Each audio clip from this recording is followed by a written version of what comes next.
Saya harap saya kuat, saya harap saya hidup. Idh yukhrijuka qaumuka, ketika kaum engkau mengeluarkan engkau wahai Muhammad.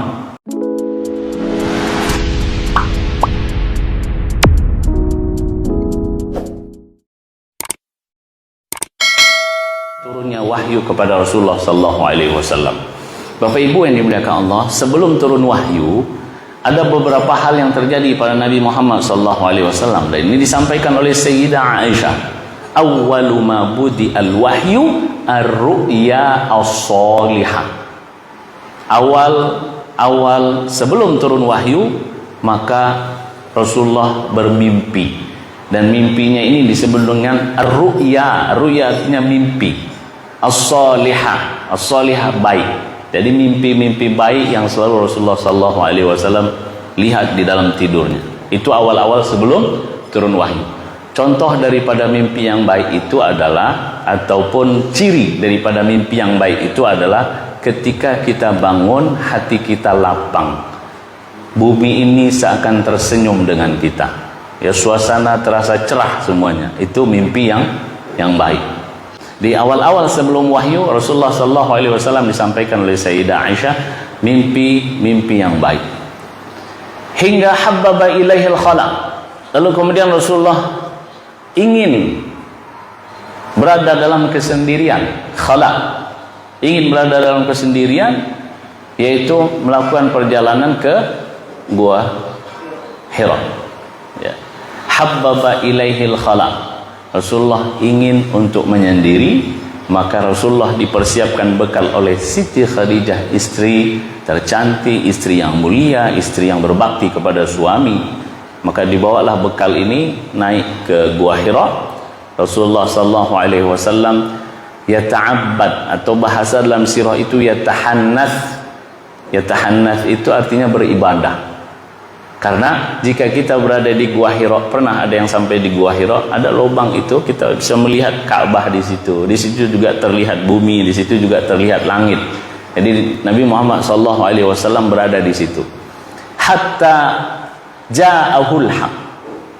Ketika bolak-balik yang membawa bekal habis, kemudian turun, berapa hari naik lagi, kemudian turun lagi mengambil bekal, dan terus naik lagi untuk beribadah. Hatta ja'ahul haq. Ketika Rasulullah berada di Gua Hira, datang al-haq. Al-haq ini yang datang Rasulullah tak tahu siapa ini.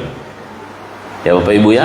Jadi Nabi Muhammad SAW saat di Gua Hira ada yang mendatanginya dan kemudian mengatakan kepadanya Iqra. Nabi Muhammad tak tahu itu siapa.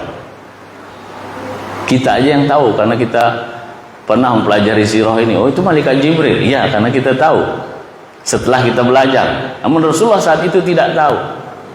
Dan yang datang ini mengatakan Iqra. Rasulullah jawab, ma ana biqari, saya tak membaca. Apa yang dilakukan oleh yang datang ini?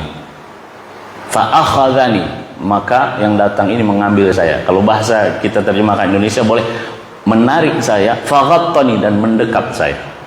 Ya, Rasulullah sallallahu alaihi wasallam didekap oleh yang datang ini. Bapak Ibu tahu yang datang adalah malaikat Jibril, tapi Rasulullah belum tahu. Ya saat itu ya. Sekali lagi karena kita sudah belajar. Didekap, lalu dilepaskan lagi. Malaikat Jibril mengatakan Iqra.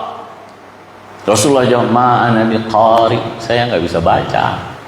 Fa akhadhani faghattani, tarik saya lagi dan didekap saya lebih keras lagi. Lalu dilepaskan, dan kemudian malaikat Jibril mengatakan Iqra. Dijawab, ma ana biqari, tarik fa akhadhani faghattani. Salisah, yang ketiga kalinya. Lalu dilepaskan lagi dan malaikat Jibril menyampaikan Iqra bismi rabbikal ladzi khalaq. Khalaqal insana min 'alaq. Iqra wa rabbukal akram alladzi 'allama bil qalam. Gemetar Nabi Muhammad sallallahu alaihi wasallam, berkeringat Nabi Muhammad sallallahu alaihi wasallam karena tidak tahu siapa yang datang ini. Rasulullah turun menjumpai istri tercinta Khadijah. Ketika sampai di rumah, Rasulullah mengatakan zammiluni, zammiluni, zammiluni, zammiluni, selimuti saya, selimuti saya. Sebagai istri yang baik, istri yang solehah, enggak banyak tanya. Orang sedang khawatir, orang sedang gemetaran, dia tanya, kenapa saya selimuti? Kan udah saya bilang enggak usah naik-naik bukit, kau naik juga. Tak usah banyak tanya. Kalau dalam keadaan khawatir, diminta untuk selimuti, diselimutilah. Rasulullah masuk ke kamar, diselimuti. Tenang Rasulullah, baru ditanya, kenapa engkau wahai Muhammad sallallahu alaihi wasallam? Rasulullah menjawab apa Bapak Ibu? Karena Rasulullah tidak tahu yang datang itu siapa. Rasulullah katakan, khasyitu ala nafsi, saya khawatir dengan diri saya ini.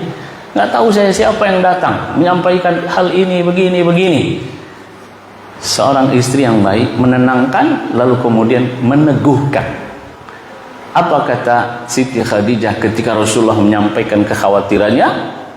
Siti Khadijah menyampaikan dengan kalimat tegas yang menenangkan dan meneguhkan hati suaminya. Wallahi, nah itu mulai. Ini dalam sirah yang saya baca, wallahi ma yukhzikallahu abadan. Demi Allah, Allah tidak akan membuat engkau rendah selamanya. Lalu Siti Khadijah menyebutkan apa-apa saja yang membuat Khadijah yakin bahwasanya Allah tidak akan membuat engkau rendah. Pertama, li'annaka tasilur rahim, karena engkau menyambung tali silaturahim. Bagi orang-orang yang memutuskan tali silaturahim, dengarkan apa kata Khadijah kepada Rasulullah sallallahu alaihi wasallam, bahwasanya Rasulullah tidak akan dibuat rendah oleh Allah Subhanahu wa taala. Salah satu sebabnya adalah menyambung tali silaturahim. Man qata'ah qata'ahu Allah. Barang siapa yang memutus tali silaturahim, maka Allah akan memutuskan. Maka hati-hati. Yang kedua, tuqri ad-dhaif, memuliakan tamu. Wa tu'inu ala nawaibil haqq, menolong membantu orang yang terkena musibah. Banyak musibah di Indonesia ini sekarang. Ketika ada kotak lewat, bantuan untuk bencana Gunung Semeru, jangan lewatkan kotak itu, kesempatan itu. Ini kesempatan kita untuk bersedekah. Mau 100 juta, mau 100 ribu, 100 juta nggak masuk dalam kotak bayar. Nah, 100 ribu boleh, 2.000 boleh, yang penting masukkan. Ini sudahlah tidak bersedekah, berdoa tidak. Orang yang bersedekah disalah-salahi. Kalau dulu itu orangnya namanya munafik. Di saat satu perang besar dulu ada orang yang sedikit infaknya, gitu. Ketika banyak, itu mungkin untuk memperlihatkan dirinya dia sedekah, itu munafik itu. Hati-hati. 3 ya. Tasilur rahim, sambung, tuqri'u dhaif, memuliakan, tu'inu ala nawaibil haq, lalu kemudian membantu orang yang lemah. Dalam bahasa sirah disebutkan, saya terjemahkan saja, mengadakan untuk orang yang tidak punya, yaitu orang-orang lemah, orang-orang miskin. Jadi yang disebut oleh Siti Khadijah semuanya kalau kita lihat adalah tentang akhlak atau tentang ibadah? Tentang akhlak. Begitu utamanya akhlak, sehingga yang disampaikan oleh Siti Khadijah tentang akhlak ini, membantu orang, memuliakan orang, menolong orang, ya, silaturahim, itu adalah semuanya akhlak. Jangan sampai karena mengaji akhlak kita jadi tidak baik. Karena mengaji semua orang, bahkan sebagian orang dikatakan salah. Nah, ini ya, mengaji untuk melembutkan hati, bukan untuk membuat hati ini keras. Mengaji membuat terkadang seorang wal'iyadzubillah tidak lagi tersenyum dengan saudaranya. Wal'iyadzubillah. Mengaji membuat hati kita ini lembut insyaallah. Maka diteguhkan hati Rasulullah oleh istrinya yang baik, istrinya yang cantik, istrinya yang mulia. Maka Rasulullah tenang. Namun Khadijah tidak hanya menyampaikan kata-kata untuk meneguhkan, menenangkan hati Rasulullah. Khadijah mencari solusi. Siapa yang datang ini? Apa yang disampaikannya? Kenapa dia datang? Nah itu. Jadi tidak hanya kata-kata, namun mencari solusi dalam bentuk apa yang datang, siapa yang datang, apa maksudnya.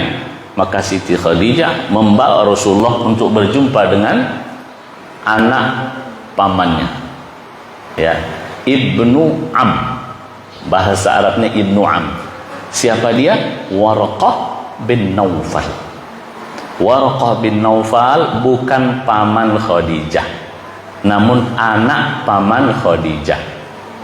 Kalau anak paman berarti apa itu? Sepupu, ya. Bahkan disebut Ibnu Am. Kalau di dalam bahasa Arab itu jelas, ada Ibnu Am, ada Ibnu Khal. Kalau Ibnu Am, anak paman dari sisi bapak. Kalau Ibnu Khal, anak paman dari sisi ibu. Nah, itu. Nggak tahu kalau di bahasa Minang ada juga mungkin ya. Bahasa Melayu juga ada mungkin ya. Ini anaknya apa bahasanya? Saya yakin ada. Kalau di Jawa bude, bule, itu sama semua itu. Ini dari pihak mana ini? Pihak bapak atau pihak ibu? Harus ditanya dulu. Tapi dalam bahasa Arab jelas Ibnu Am, anak paman, berarti dari pihak bapak. Dijumpailah Rasulullah SAW dengan Waraqah bin Naufal. Siapakah Waraqah bin Naufal ini? Waraqah bin Naufal adalah ahlu kitab yang dia menguasai isi kitab Zabur, isi kitab Taurat, isi kitab Injil. Bahkan ia bisa menulis kitab-kitab ini dengan huruf Ibrani, dengan bahasa Ibrani, bahasanya orang-orang Yahudi. Gitu Pak ya. Dan dia suka membaca. Karena suka membaca sehingga matanya ini buta. Namun apa yang ada di kitab dia tahu. Apa yang ada di Zabur, di Taurat, di Injil dia tahu. Sehingga datanglah Rasulullah SAW diantar oleh Siti Khadijah. Maka Siti Khadijah menyampaikan kepada anak pamannya ini, wahai anak paman, ini Muhammad menyampaikan kepada engkau sesuatu hal. Maka Rasulullah menceritakan sebagaimana yang saya ceritakan tadi apa yang terjadi di Gua Hira. Kemudian Waraqah bin Naufal menyampaikan. Apa kata Waraqah bin Naufal? Hadzan namus. Ini adalah namus alladzi nazzalallahu ala Musa, yang diturunkan Allah Subhanahu wa taala kepada Nabi Musa. Dan saat itu Waraqah bin Naufal yakin Muhammad SAW adalah Nabi. Karena yang datang ini adalah yang datang juga kepada Nabi Musa, yang datang juga kepada nabi-nabi sebelumnya. Namus itu adalah malaikat Jibril, ya. Jadi ketika itu baru Rasulullah tahu. Iya, sebelumnya nggak tahu siapa yang datang, nggak tahu. Lalu kemudian Waraqah bin Naufal mengatakan, hadzan namus nazzalallahu ala Musa. Ini adalah namus yang Allah pernah turunkan kepada Nabi Musa. Laitani jaz'an laitani hayyan. Saya harap saya kuat, saya harap saya hidup. Idz yukhrijuka qaumuka, ketika kaum engkau mengeluarkan engkau wahai Muhammad. Hah? Baru-baru kok sudah aku dikeluarkan?